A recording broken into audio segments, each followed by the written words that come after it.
Halo sobat, coba bayangin, kamu lagi rebahan malam-malam, buka YouTube atau podcast. Terus ada satu pertanyaan yang langsung bikin darah naik. Sebenarnya negara ini lagi ngurusin rakyat atau lagi ngurusin segelintir pejabat doang? Hari ini aku bakal bongkar satu topik yang udah lama jadi rahasia umum, tapi jarang banget orang bahas dengan detail. Topik yang mungkin bikin kamu tepuk jidat atau malah istighfar berkali-kali, yaitu 13 tunjangan gila DPR yang bikin rakyat cuma bisa geleng-geleng kepala. Kenapa aku bilang gila? Karena setelah kamu tahu detailnya, kamu mungkin bakal mikir, serius nih, uang pajak gue dipakai buat yang kayak gini? Semua bermula dari sebuah dongeng pengantar tidur paling mahal yang pernah diceritain ke 270 juta rakyat Indonesia. Judulnya, gaji pokok anggota DPR cuma 4,2 juta rupiah per bulan. Kedengarannya merakyat banget kan?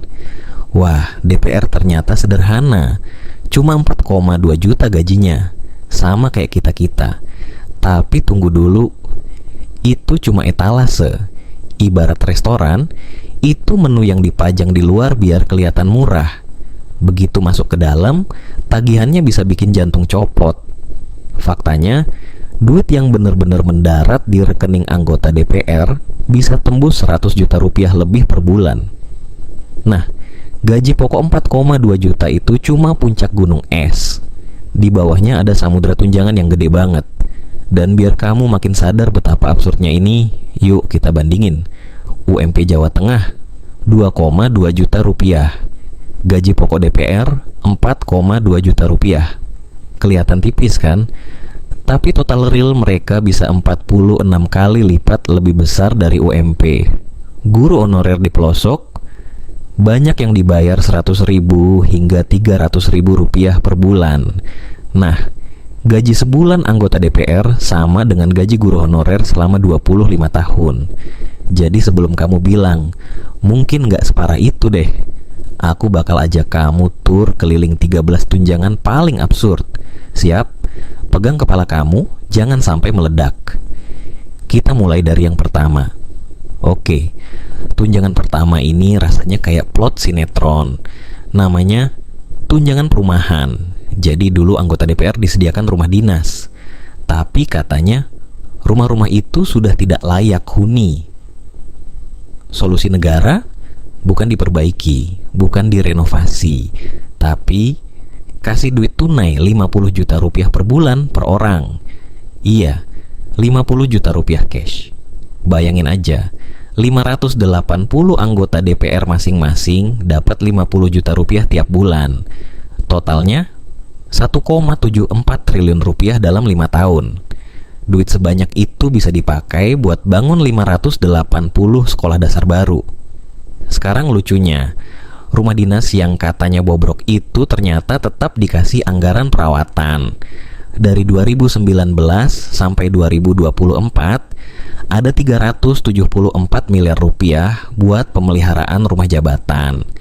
Jadi ceritanya rumahnya dirawat ratusan miliar, tapi tetap dibilang rusak biar mereka bisa dapat tunjangan. Ini logika apa coba? Bahkan plot sinetron azab aja kalah absurd.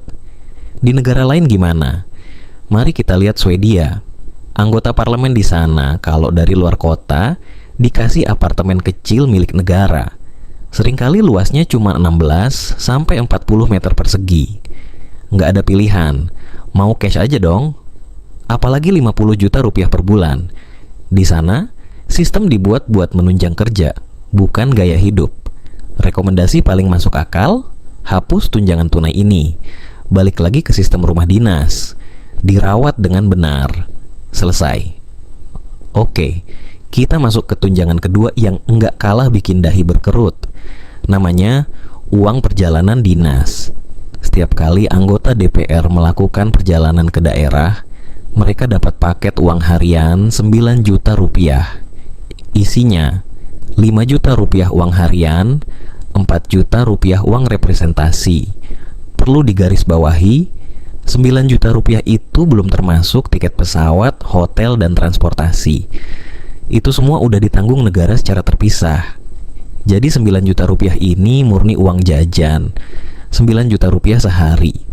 Yuk kita resapi pelan-pelan. Itu lebih gede dari UMP DKI Jakarta sebulan. 4 kali lipat UMP Jawa Tengah. Dan itu baru sehari. Makan apa sih biar habis 9 juta rupiah sehari? Steak Wagyu plus sama sapinya sekalian.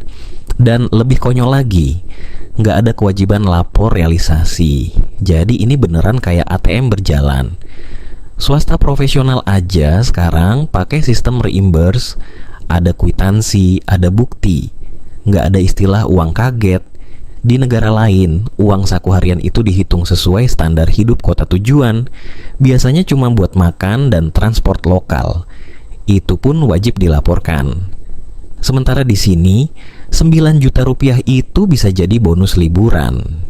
Sekarang kita masuk ke tunjangan yang menurutku paling absurd secara filosofi.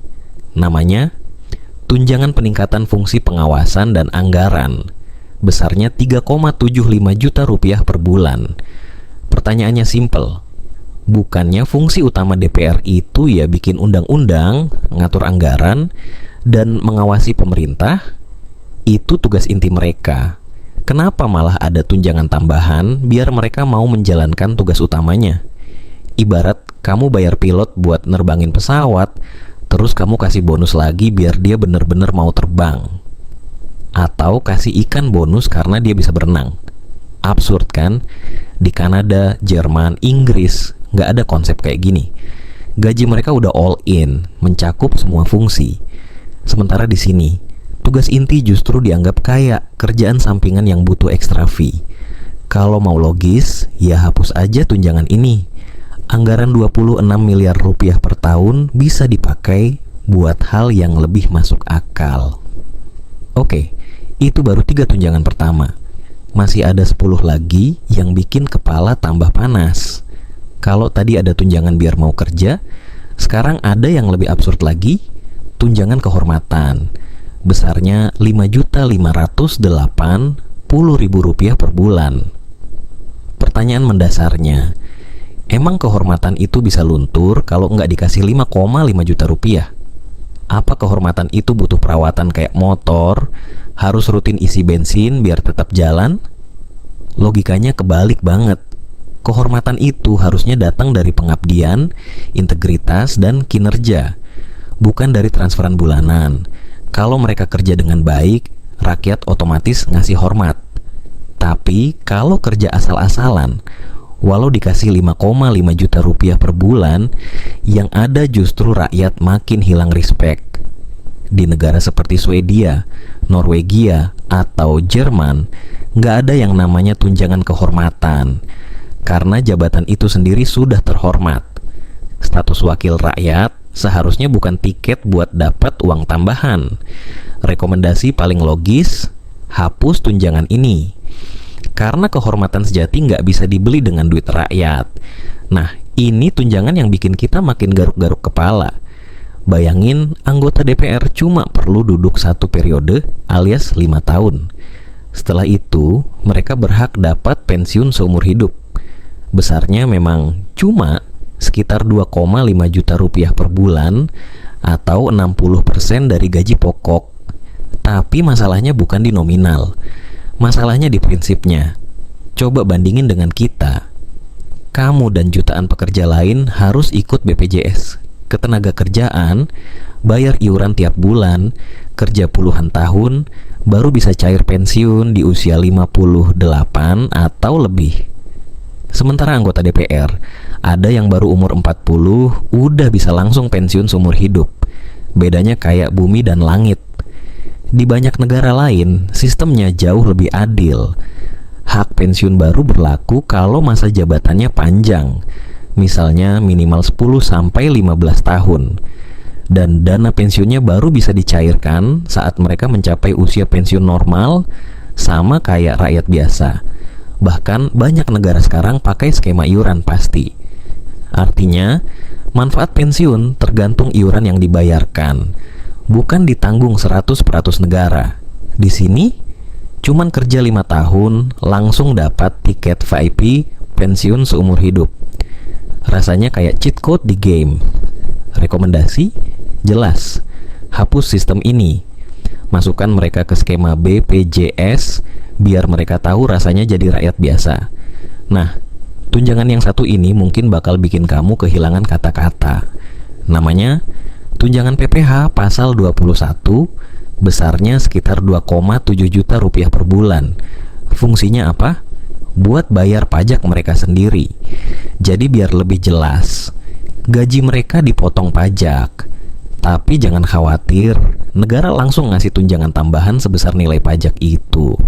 Jadi pada akhirnya, mereka nggak ngerasain dipotong pajak sama sekali. Ironis kan? Kamu setiap bulan gajimu dipotong pajak, entah mau rela atau enggak. Sementara mereka yang justru bikin undang-undang pajak untuk rakyat malah dibebaskan dari beban itu. Pajaknya dibayarin negara. Ini udah bukan sekadar anomali. Ini penghinaan terhadap prinsip keadilan. Pajak itu kewajiban semua warga negara. Kalau rakyat kecil aja bayar, kenapa mereka bisa seenaknya bebas? Di negara demokrasi maju, nggak ada istilah tunjangan pajak kayak gini. Gaji yang diumumkan adalah gaji bruto. Pajaknya dipotong sesuai aturan, sama kayak warga biasa. Di sini, mereka bikin aturan pajak untuk rakyat, tapi mereka sendiri nggak ikut main di lapangan. Rekomendasi paling jelas, hapus tunjangan PPH 21, semua penghasilan DPR harus dihitung bruto dan dipajaki normal. Nggak ada kasta istimewa. Oke, itu tadi tunjangan 4-6. Kita baru sampai separuh perjalanan, tapi kepala udah panas kan? Santai, masih ada yang lebih absurd lagi. Dari tunjangan komunikasi gaib, sampai bansos beras dan bensin untuk orang berdasi. Sekarang kita masuk ke tunjangan yang namanya aja udah bikin kening berlipat, tunjangan komunikasi intensif. Besarnya rupiah 15.554.000 per bulan. Katanya sih, ini buat memfasilitasi komunikasi anggota DPR dengan rakyat di daerah pemilihannya. Kedengarannya mulia, ya? Tapi mari kita bongkar. Pertama, jangan lupa mereka juga sudah dapat subsidi telepon dan listrik 7,7 juta rupiah per bulan. Jadi total kalau ditambah hampir 23 juta rupiah. Pertanyaannya, komunikasi macam apa yang butuh biaya segede itu tiap bulan? Telepon alien di planet lain? Atau sewa jaringan khusus buat ngobrol sama malaikat? Kedua, nggak ada mekanisme pertanggungjawaban publik. Duitnya masuk, tapi dipakai buat apa? Nggak jelas. Nggak ada laporan, nggak ada transparansi. Jadi secara praktik, ini hanya tambahan gaji terselubung yang bebas pajak. Coba bandingin sama negara-negara lain. Anggota parlemen di Kanada atau Australia memang dapat alokasi dana untuk konstituen. Tapi semua transparan. Berapa yang dipakai untuk event, rapat warga, konsultasi publik. Semuanya ada catatan dan bisa dicek publik. Di sini, rupiah 15 juta sebulan, no rules. Rekomendasi paling waras, hapus model kayak gini. Kalau memang perlu, gabungkan jadi dana pelayanan konstituen dengan 3 syarat. Jumlahnya jauh lebih kecil, ada pedoman ketat, dan wajib lapor ke publik. Tunjangan 8 dan 9, bansos beras dan bensin orang berdasi. Nah, 2 tunjangan berikut ini mungkin yang paling menampar rasa keadilan kita. Pertama, tunjangan beras. Iya, kamu nggak salah dengar. DPR punya tunjangan beras. Caranya? Dihitung berdasarkan kebutuhan keluarga, dikonversi ke uang tunai. Sekarang coba bayangin, beras di Indonesia identik dengan program bantuan sosial buat masyarakat miskin. Pejabat yang penghasilannya ratusan juta per bulan malah dikasih tunjangan beras. Ini udah kayak parodi kebijakan. Kedua, tunjangan bensin. Jumlahnya bisa tembus 7 juta rupiah per bulan. Padahal rakyat biasa lagi mikirin harga BBM naik, ada yang harus pilih antara isi bensin motor atau beli lauk buat makan. Sementara pejabat justru disubsidi bensinnya. Ini kayak pejabat berdasi dapat bansos versi premium. Kalau rakyat miskin dikasih beras 5 kilo, mereka dikasih tunjangan bensin plus uang tunai. Kalau logikanya adil, ya sudah, hapus 2 tunjangan ini. Beras seharusnya hanya untuk program sosial, bukan pejabat kaya. Bensin, biaya transportasi resmi bisa diklaim lewat sistem perjalanan dinas, bukan dikasih subsidi tambahan. Jadi, di titik ini kita udah bongkar 9 tunjangan. Mulai dari rumah 50 juta rupiah per bulan, mesin ATM 9 juta rupiah per hari, sampai tunjangan komunikasi gaib, beras dan bensin. Tapi tunggu dulu, masih ada 4 lagi. Dan percayalah, yang tersisa nggak kalah bikin kamu geleng-geleng kepala. Dari subsidi mobil, asisten abal-abal, sampai uang jajan rapat. Tunjangan 10 dan 11, subsidi mobil dan asisten abal-abal. Sekarang kita masuk ke paket logika jungkir balik. Pertama, ada subsidi kredit mobil sebesar 70 juta rupiah per anggota setiap periode jabatan. Jadi negara nyediain duit supaya pejabat bisa beli mobil pribadi. Pertanyaannya simple, kenapa negara harus bantuin orang yang penghasilannya udah ratusan juta per bulan buat beli mobil pribadi, sementara rakyat biasa kredit motor 3 tahun aja ngos-ngosan bayarnya? Kedua, ada tunjangan asisten sebesar 2.250.000 rupiah per bulan. Kedengarannya bagus kan? Kayak untuk bayar staf khusus biar mereka bisa kerja lebih profesional. Tapi 2,2 juta rupiah bahkan nggak nyampe UMR Jakarta. Mustahil bisa merekrut asisten yang kompeten dengan gaji segitu. Jadi muncul dugaan, duit ini cuma numpang lewat atau sekadar nambah pendapatan pribadi. Di negara maju, asisten parlemen dikelola terpusat. Ada perekrutan resmi, ada standar gaji yang layak, ada transparansi. Di sini, tunjangan abal-abal. Lanjut, ada lagi yang namanya tunjangan uang sidang, besarnya 2 juta rupiah per bulan. Katanya sih buat operasional rapat, konsumsi, alat tulis, hal-hal teknis. Tapi, bukannya itu bisa diurus langsung oleh sekretariat DPR dengan anggaran resmi? Kalau alasannya konsumsi, bukankah setiap rapat di gedung DPR sudah ada cateringnya? Jadi ya pada praktiknya, 2 juta rupiah ini ujung-ujungnya jadi uang jajan tambahan bulanan. Kecil dibanding tunjangan lain, tapi tetap aja prinsipnya salah. Tunjangan 13, tunjangan istri dan anak. Dan inilah penutup daftar absurd kita, tunjangan keluarga. Istri dapat 10% dari gaji pokok, sekitar 420.000 rupiah. Anak dapat 2% per anak, maksimal 2 anak, sekitar 80.000 rupiah. Kedengarannya kecil, tapi simboliknya parah. Bayangin, pejabat yang penghasilannya bisa ratusan juta per bulan masih disubsidi untuk keluarganya. Sementara rakyat punya anak ya tanggung sendiri, nggak ada subsidi khusus dari negara. Oke, mari kita rekap. Itu dia tunjangan-tunjangan anggota DPR yang bikin kepala kita cenut-cenut. Totalnya angka fantastis. Dampaknya lebih fantastis lagi. Pendapatan tahunan satu anggota DPR sama dengan gaji 333 guru honorer. Anggaran tunjangan rumah 5 tahun sama dengan cukup untuk bangun 500. 80 sekolah dasar baru. Ini bukan lagi sekadar data. Ini cermin salah arah.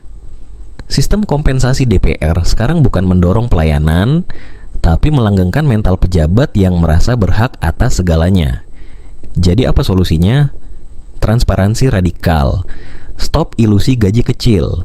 Buat sistem gaji pokok tunggal yang all in tanpa tunjangan absurd. Akuntabilitas penuh. Semua pengeluaran pakai sistem reimbursement berbasis bukti. 1 rupiah pun harus bisa dipertanggungjawabkan. Keadilan sosial. Perlakukan mereka sama kayak rakyat. Bayar pajak normal, ikut BPJS, pensiun sesuai aturan umum. Karena pada akhirnya, ini semua uang kita, pajak dari kerja keras kita. Dan kalau uang kita dipakai seenaknya, ya kita yang harus bersuara. Ingat, negara ini berdiri karena rakyat. Jadi sudah saatnya rakyat nuntut pertanggungjawaban. Bukan cuma lewat kata-kata, tapi lewat perubahan nyata. Like kalau kamu setuju tunjangan ini harus dihapus. Subscribe biar kamu nggak ketinggalan konten kritis lain soal uang rakyat. Dan share video ini ke temanmu biar makin banyak yang melek. Sampai jumpa di video cara kaya selanjutnya. Bye.